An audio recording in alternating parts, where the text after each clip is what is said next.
이 시간 우리에게 주시는 하나님 말씀은 사무엘하 3장 1절 말씀입니다. 사무엘하 3장 1절 말씀입니다. 우리 같이 한 절 읽도록 하겠습니다. 시작.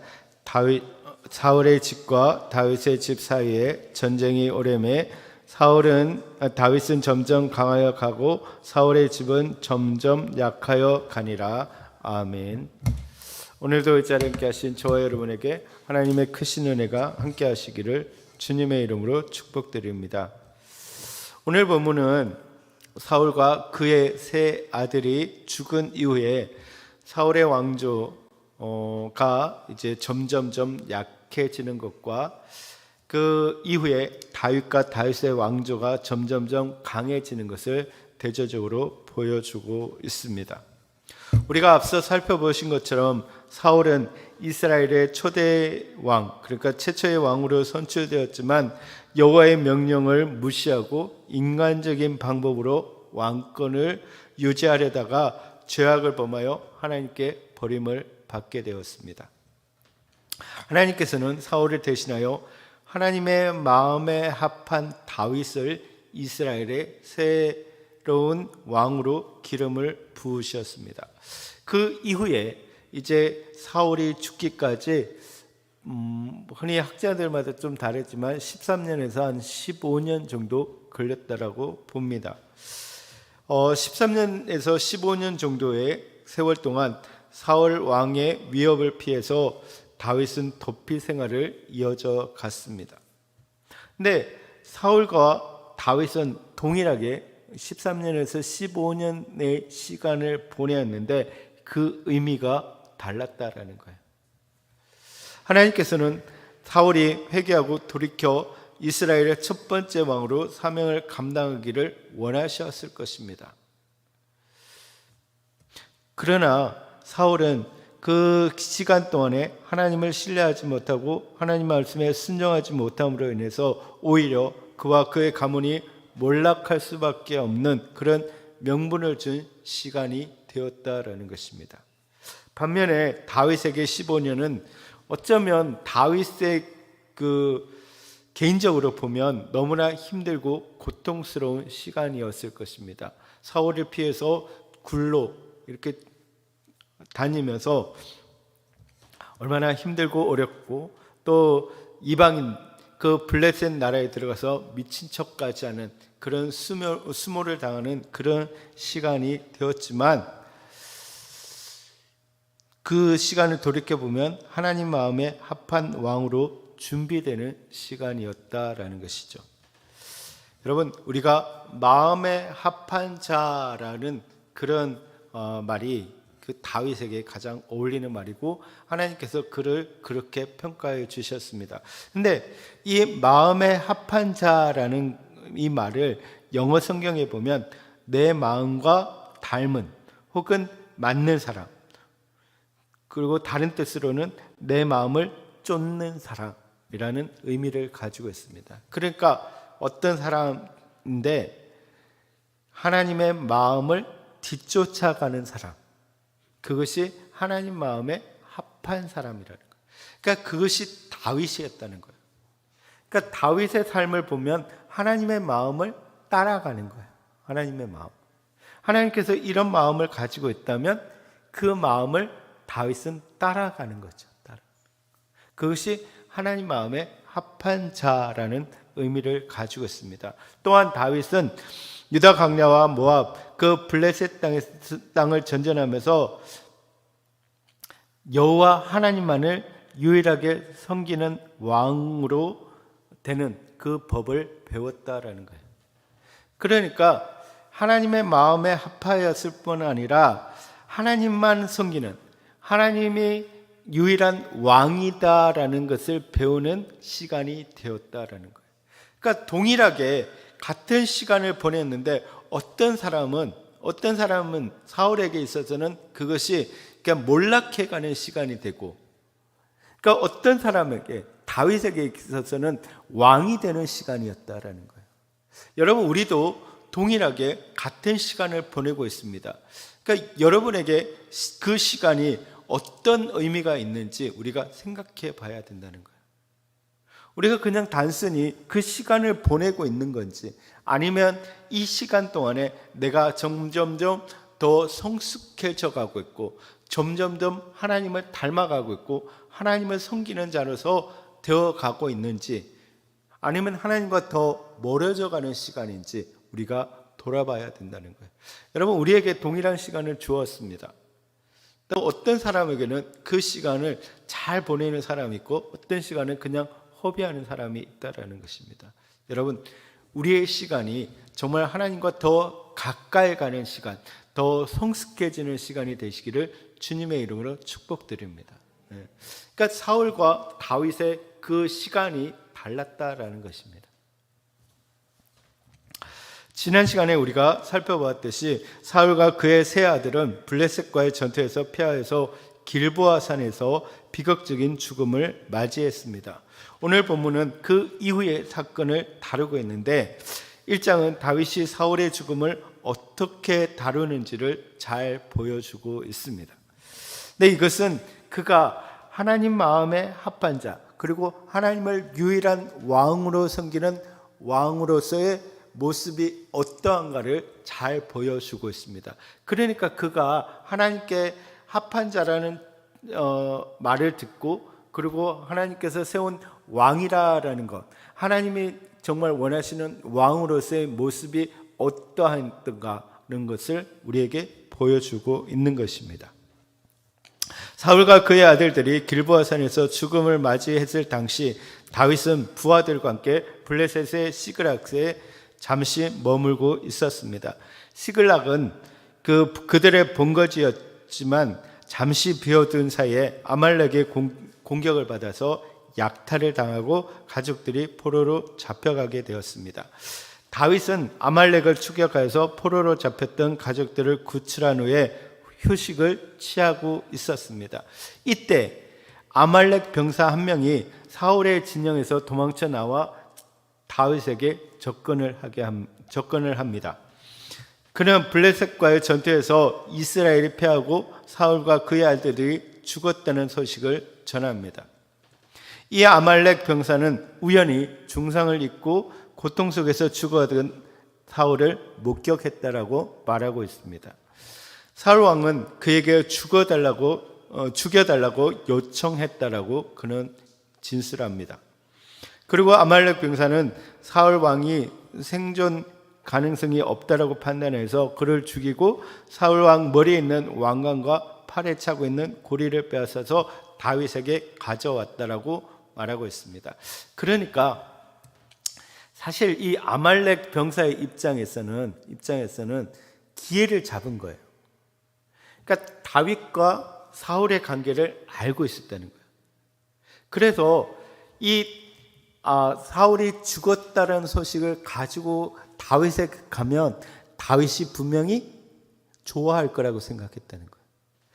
게다가 그 왕이 쓰고 있는 왕관과 팔찌를 가지고 가면 분명히 다윗이 그 다음에 왕이 될 거라는 걸 다 알고 있기 때문에, 왕으로 등극하기 때문에 분명히 그러면 자신에게 뭔가가 보상이 있을 거라고 생각했다는 거예요.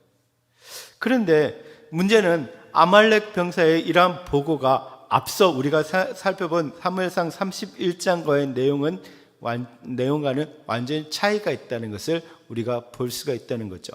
사무엘상 31장에 따르면 사울의 아들 요나단과 아미나답과 말기수아가 블레셋 병사들의 그 추격에 죽임을 당하게 되었습니다. 그리고 사울 왕은 활선의자의 활에 맞아서 중상을 입었고 그 순간 자신의 무기든 자에게 자신을 죽여달라고 요청을 했습니다. 하지만 왕의 무기든 그 사람이 사울 왕의 명령을 따르기를 주저하자 사울 왕은 자신이 칼을 뽑아서 스스로 자결하게 됩니다. 그러니까 사울 왕의 죽음을 목격한 무기든 자 역시 자결했다는 거예요. 그러니까 지금 사울 왕은 자결을 했습니다. 근데 지금 아말렉 병사는 자신이 죽였다라고 이야기를 합니다. 사실 이 아말렉 사람이, 이 병사가 왕 가까이 갈 수는 없다는 거죠. 그리고 무기된 자가 있기 때문에 굳이 그가 아니더라도 그 사울 왕은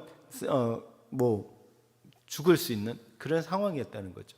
그러니까 아말렉 병사는 지나가다가 죽은 사울 왕을 보게 되었다는 거예요. 그러면서 자기의 이야기를 꾸며서 다윗에게 가가지고 그 이야기를 하면 뭔가 보상을 받을 것 같으니까 사울의 그 왕관과 팔찌를 가지고 왔다는 거죠. 이렇게 사울 왕의 죽음에 대한 내용이 다른 것은 아말렉 병사가 이제 사울에게 쫓겨 고통받던 다윗에게 사울 왕의 죽음을 전하고 자기의 공로를 내세워서 칭찬과 보상을 받기 위해서 그렇게 했다라고 이야기를 합니다.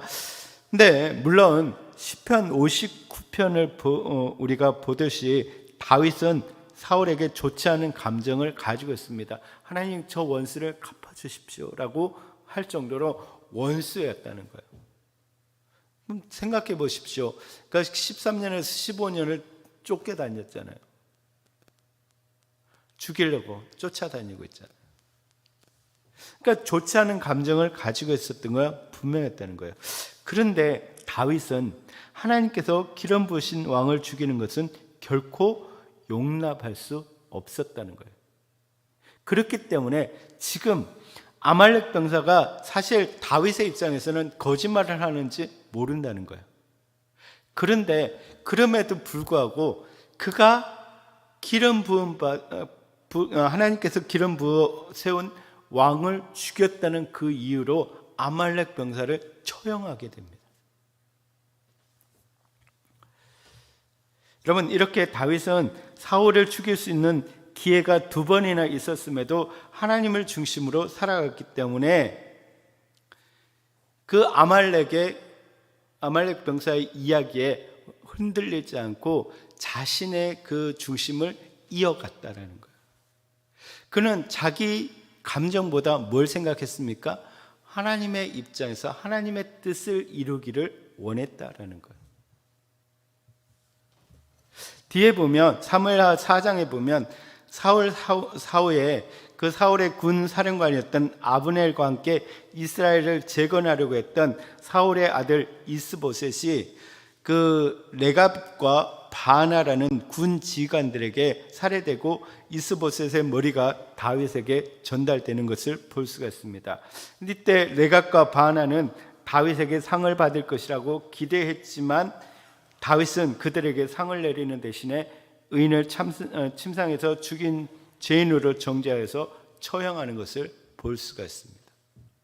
그러니까 원수잖아요. 기회잖아요. 근데 그럼에도 불구하고 그는 자기의 감정과 자기의 이익을 생각하지 않고 먼저 뭘 생각했다는 거예요? 하나님의 뜻을 생각했다는 거예요. 하나님의 영광을 생각했다는 거예요. 하나님께서 기름 부어 세웠기 때문에 하나님께서 결정하신 일이라는 거예요.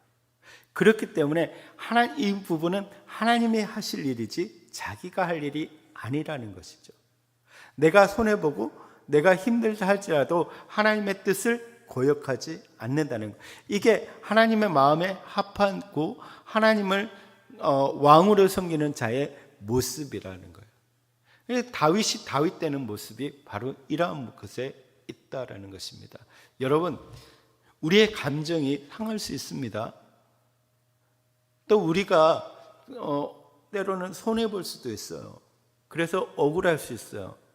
그런데 여러분 기억하십시오. 우리의 감정이나 우리의 이익이 먼저가 아니라 하나님의 뜻이 먼저라는 거예요. 우린 그것을 이루어 가야 된다는 거예요. 그렇잖아요. 네.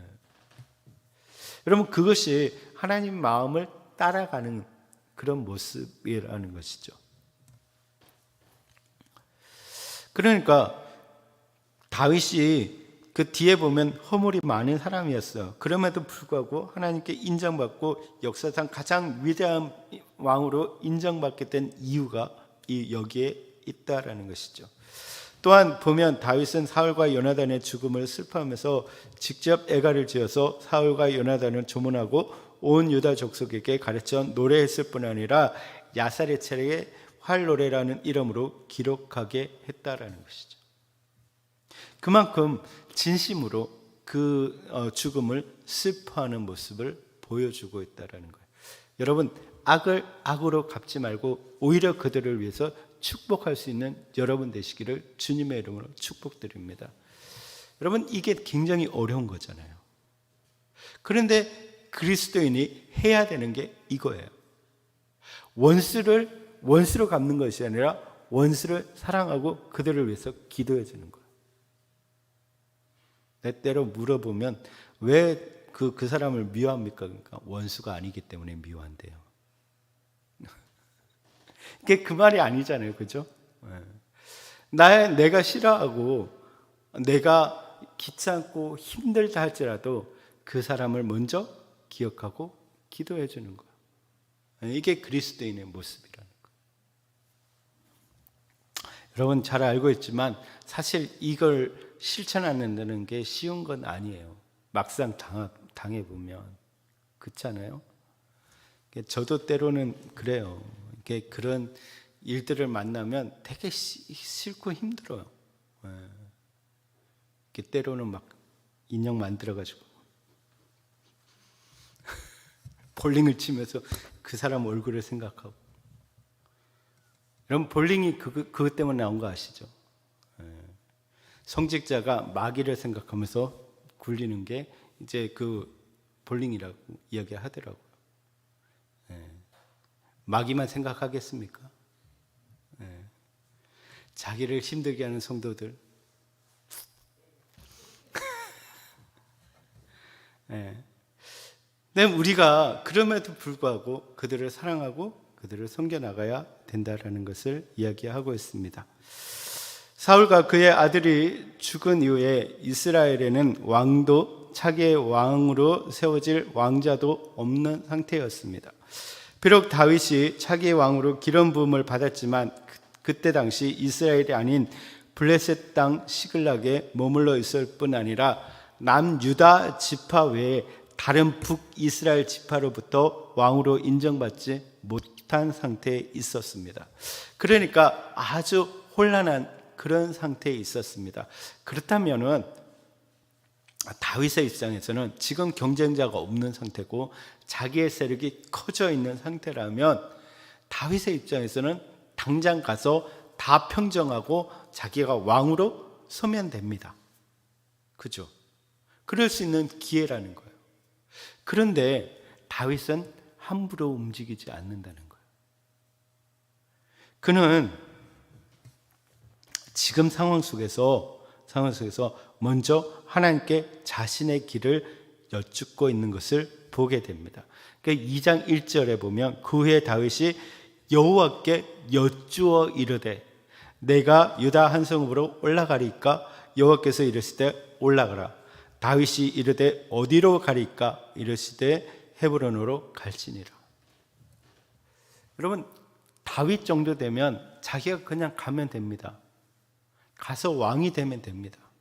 세력도 있고 힘도 있고 지혜도 있고 능력도 있고 사람들의 지지를 받고 있습니다. 근데 그럼에도 불구하고 다윗은 하나님께 묻고 있다는 거예요. 이게 하나님의 마음에 합한 자, 하나님을 왕으로 섬기는 자의 두 번째 모습이 된다는 거예요. 첫 번째는 원수를 사랑하는 거잖아요. 두 번째는 뭡니까? 하나님께 묻고 있다라는 거. 하나님께 묻고 있다. 여러분, 우리가 어떤 일을 하기에 앞서서 하나님께 묻는 우리가 되어야 된다라는 것입니다. 여러분 어떻습니까? 여러분 움직임이 먼저입니까? 기도가 먼저입니까? 여러분의 생각이 먼저입니까? 하나님의 뜻이 먼저입니까? 여러분 이게 계속 얘기를 하지만 이게 습관적으로 나와야 돼요. 습관적으로. 그러니까 몸에서 나와야 되는 거예요. 우리가 어떤 일을 당하면 몸이 먼저 반응하는 게 아니라 뭐요? 우리가 생각을 한 게 아니라 몸이 먼저 뭐 해야 되는 거예요? 기도해야 하는 거예요. 습관적으로 나와야 된다. 여러분, 하나님의 뜻을 물을 수 있는 여러분 되시기를 바랍니다. 그래서 다윗은 하나님의 말씀에 즉각적으로 두 아내 아비노함과 아비가일 그리고 자신을 따르는 무리들을 데리고 헤브론으로 올라가 유다 지파의 왕으로 기름 부음을 받게 됩니다. 이후에 북이스라엘 지파로부터 기름 부음을 받아 통합 이스라엘 왕이 되기까지 7년 6개월 동안 유다의 왕으로 다스리게 된다는 거예요. 근데 통합 이스라엘의 왕이 되기까지 그는 거의 20년을 기다렸다는 거예요. 20년 인내하면서. 사실 쉬운 건 아니죠. 쉽지 않다는 거죠. 그러나 인내하면서 하나님의 뜻을 물어가면서 한 단계 한 단계 나아갈 때 가장 훌륭한 위대한 왕이 될 수 있었다라는 거예요. 여러분, 조급하지 마시기 바랍니다. 사실 제가 제일 지금 조급해요. 빨리 우리 교회가 어떻게 됐으면 좋겠다. 우리 교회가 진짜 빨리 부흥을 하고 빨리 뭔가 이렇게 됐으면 좋겠다 하는 것이 제 조급한 마음이에요. 근데 자꾸 성경은, 하나님은 조급하지 말라라고 이야기합니다. 그러니까 하나님의 뜻에 따라서 한 걸음 한 걸음 나아가야 된다는 것이죠. 여러분, 우리도 마찬가지입니다. 우리도 어떤 일을 빨리 조급하게 뭔가 이루어졌으면 좋겠다라고 생각을 합니다. 그래서 막 조급하게 뭔가를 합니다. 여러분, 그러나 인내하시기 바랍니다. 하나님의 뜻을 하나하나 이루어가는 여러분 되시기를 바랍니다. 그래서 어느 순간에 그 자리에 와 있게 된다는 거예요. 저는 믿습니다. 어느 순간에 우리 교회가 그 자리에 가 있을 줄 믿습니다. 네. 어느 순간에 저기에 가 있을 겁니다. 자, 이스라엘 왕이 되기까지 신실하게 하나님의 약속을 믿고 자신의 사명을 충실하게 감당했던 다윗은 유다의 왕이 된 후에 가장 먼저 길앗 야베스 사람들의 그 사울에 대한 선행에 대해서 보고를 받게 됩니다. 이에 다윗은 그들에게 전령을 보내 축복합니다. 여러분, 생각해 보면 이 길앗 야베스는 무슨 일을 했습니까? 사울의 시체를 이렇게 걷어들여 가지고 장사를 지내줬습니다. 근데 다윗의 입장에 보면 사울은 뭡니까? 원수입니다. 그렇다고 하면 원수의 그 시신을 해서 장례를 치러줬다는 거예요. 그러면 개인적으로 감정으로 보면 그는 그 길앗 야베스 사람들은 자기를 지지하는 것이 아니라 오히려 사울과 더 친분이 있는 그런 모습을 가지고 있다는 거예요. 그렇기 때문에 이 얘기를 들으면 개인적으로 생각해 보면 그 보통의 감정으로 보면 길앗 야베스를 쳐야 되는 거예요. 그런데 다윗은 그들을 축복하고 있다라는 거예요. 축복하고 있다. 다윗은 보시면 그들이 장사를 지낸 것에 대해서 은혜로 규정하고 있는 것을 볼 수가 있습니다. 이전에 사울은 야만적인 암몬 족속으로부터 길앗 야베스 사람들을 구출했고 그들은 사울에게 호의적인 자세를 취해왔습니다. 그리고 사울이 죽은 상황에서 그가 드는 모욕을 당하지 않도록 그 시신을 장사했습니다. 다윗은 길앗 야베스 사람들의 이러한 행동이 사울의 보호를 받았던 그들이 마땅히 해야 되는 도리를 다한 것으로 규정하고 은혜에 대해 은혜를 베푼 것이라고 말하고 있습니다. 따라서 다윗은 그들의 선행에 대해 하나님께서 은혜와 진리로 베풀어 주기를 축복하고 자신도 갚을 것을 약속합니다.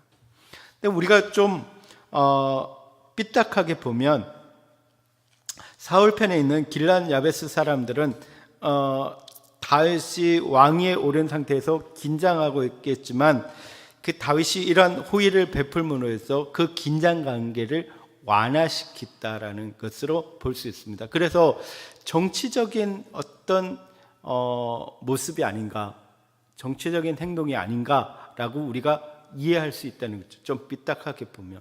그런데 다윗은 그런 의도로 한 것이 아니라 진실로 길앗 야벳에 대해서 축복하고 있다는 거예요. 비록 사울과의 관계가 이렇게 원수지간이 되었지만 그래도 그들과 관계 속에서 그들이 해야 되는 마땅한 일을 했기 때문에 거기에 대해서 축복하고 있다는 거예요. 여러분, 이게 지도자의 모습이라는 거죠. 개인적인 감정이 아니라 좀 넓은 감정 속에서 하나님의 뜻이 이루어지는 것, 하나님의 성품이 이루어지는 것에 대해서 축복할 수 있는 모습이 된다는 거예요. 이게 하나님의 마음에 합한 자이고 그 하나님을 온전히 왕으로 섬기는 자의 모습이라는 거예요. 여러분, 저도 이렇게 보면 이렇게 하기가 참 쉽지는 않아요. 쉽지는 않은 것 같아요. 그렇지 않아요? 쉽지는 않죠. 그죠? 그런데 우리의 시각을 나 중심에서 위로 좀 올려야 돼요. 시각을 올려야 된다는 거예요. 그러니까 하나님의 시각에서 볼 수 있어야 된다는 거예요. 여러분, 그게 중요하잖아요. 신앙생활을 하면서 자꾸만 밑으로 보는 것이 아니라 위로 볼 수 있어야 된다는 거예요. 위로 볼 수 있어요.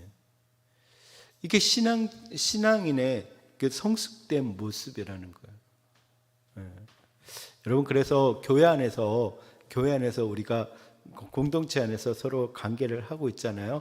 그럴 때 여러분, 내 감정의 시각으로 보지 마시고 하나님의 시각 속에서 봐주시기를 바랍니다. 제발요. 진짜로 그렇게 되었으면 좋겠어. 우리 교회는 그렇지 않은 부분이지만 교회에 있다 보면 감정적인 부분에서 많이 부딪혀요. 근데 들어보면 진짜 그 신앙이라면 어떻게 저렇게 할 수가 있지? 어떻게 저렇게 생각할 수 있지? 라고 생각되는 부분들이 있어요. 여러분, 우리가 신앙인이고 그리스도인이잖아요. 그죠? 그리스도인이 뭐예요? 그리스도인이 그리스도를 따르는 사람이잖아요. 그러니까 그리스도에 따른다는 것은 아까 이야기했던 것처럼 그리스도의 마음에 합한 자잖아요. 그렇다면 우리는 그리스도의 마음, 예수님의 마음을 가지고 그의 시각으로 볼 수 있어야 된다는 거예요.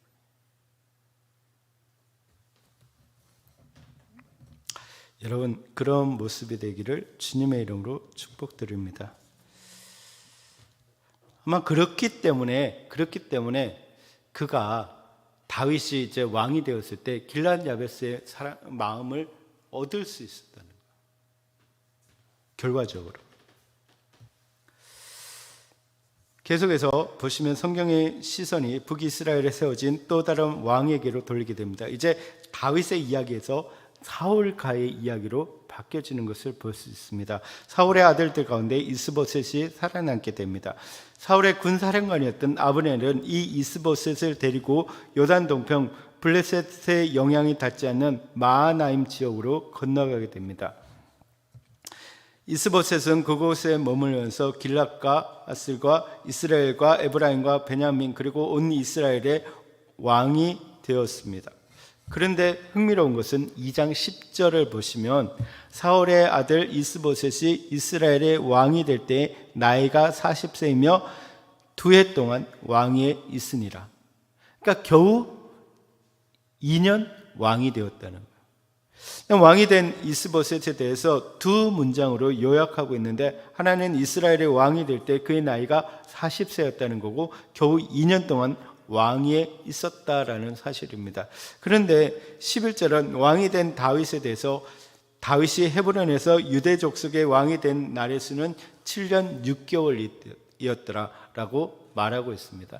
그러니까 어떤 면에서는 비교가 되지 않는 그런 모습들을 볼 수가 있습니다.